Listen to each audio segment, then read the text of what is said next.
25 ವರ್ಷ ಕಂಡಿದ್ದ ಕನಸನ್ನ ನನ್ನ ಮಗಳು ಇವನ್ ಮೇಲೆ ಇಟ್ಕೊಂಡಿರೋ ಪ್ರೀತಿ ಎಲ್ಲ ಒಂದೇ ಕ್ಷಣದಲ್ಲಿ ಮುಗ್ದೋಯ್ತು.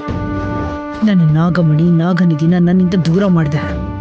ಪುಣ್ಯ, ನಿನ್ನ ಮತ್ತೆ ನಿನ್ನ ತಂದೆನ ನಾನು ಸುಮ್ಮನೆ ಬಿಡೋದಿಲ್ಲ.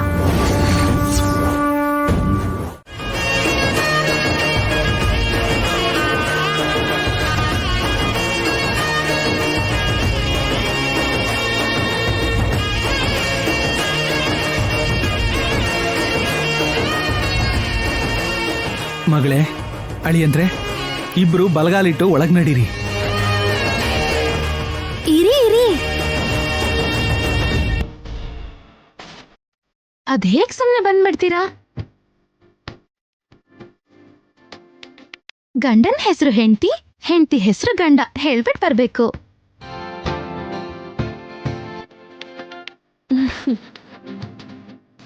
ನಾನು ಮತ್ತು ನನ್ನ ಅರ್ಧಾಂಗಿನಿ ಪುಣ್ಯ ಬಂದಿದ್ದೀವಿ. ಒಳಗೆ ಬರಕ್ ಬಿಡಿ. ನಾನು ನನ್ ಗಂಡ ಬಂದಿದ್ದೀವಿ, ಒಳಗ್ ಬರೋದಕ್ ಬಿಡಿ. ಹೆಸರು ಹೇಳಲೇಬೇಕು, ಅಷ್ಟೊಂದ್ ಮರ್ಯಾದೆ ಎಲ್ಲ ಬೇಡ.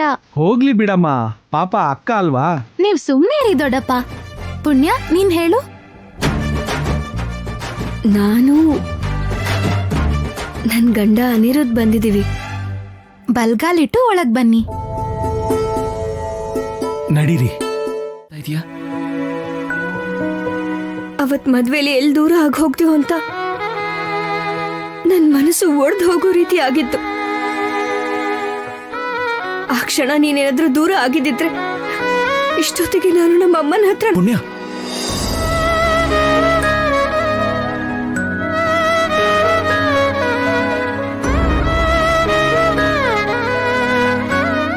ಹೌದು ಅನಿರುದ್ಧ್, ನೀನಂದ್ರೆ ನನಗ್ ಪ್ರಾಣ. ಅಂಥದ್ರಲ್ಲಿ ನೀನ್ ಹೇಳ್ದೆ ಹೋದ್ರೆ ನನ್ ಪ್ರಾಣ ಹೇಗಿರತ್ತೆ ಹೇಳು?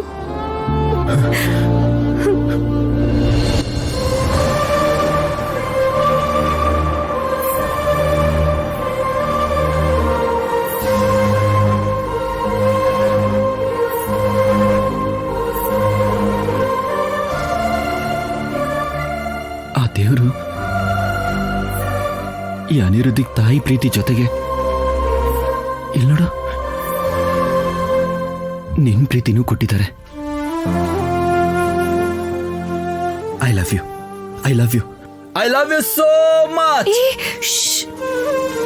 ಅಪ್ಪ ಏನಾರು ಕೇಳಿಸ್ಕೊಂಡ್ರೆ ಏನ್ ಕತೆ? ಹೋಗು ಸುಮ್ನೆ.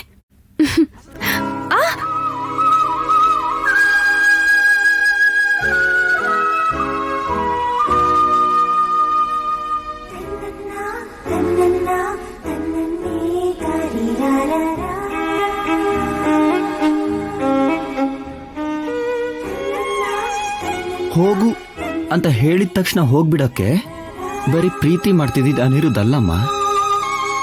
ಈಗ ನಾನು ತಾಳಿ ಕಟ್ಟಿರೋ ಗಂಡ. ನಾನು ಏನ್ ಹೇಳ್ತೀನೋ ಅದನ್ನ ನೀನ್ ಮಾಡ್ಬೇಕು. ಹೌದಾ? ಸರಿ ಹೇಳಿ ಪತಿದೇವ, ಏನ್ ಮಾಡ್ಬೇಕು? ಹಾ, ಹೋಗಿ ನೀರ್ ಕಾಯ್ಸಕ್ಕಿಡು. ಸ್ನಾನ ಮಾಡಿಸಿ ಮಾಡ್ಬೇಕಾಗಿರೋ ಕೆಲಸ ತುಂಬಾ ಇದೆಯಲ್ವಾ? ಸಾಕು, ನಿಲ್ಲಿಸ್ತೀರಾ?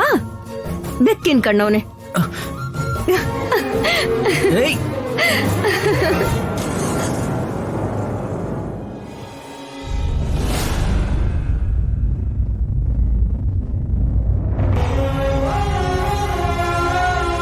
ಅಪ್ಪ, ನಾನಿಷ್ಟಪಟ್ಟಿರೋ ಹುಡುಗಿಗೋಸ್ಕರ ನಿಮ್ಮನ್ನು ನೋಯಿಸಿ ಇಲ್ಲಿಗೆ ಬಂದೆ.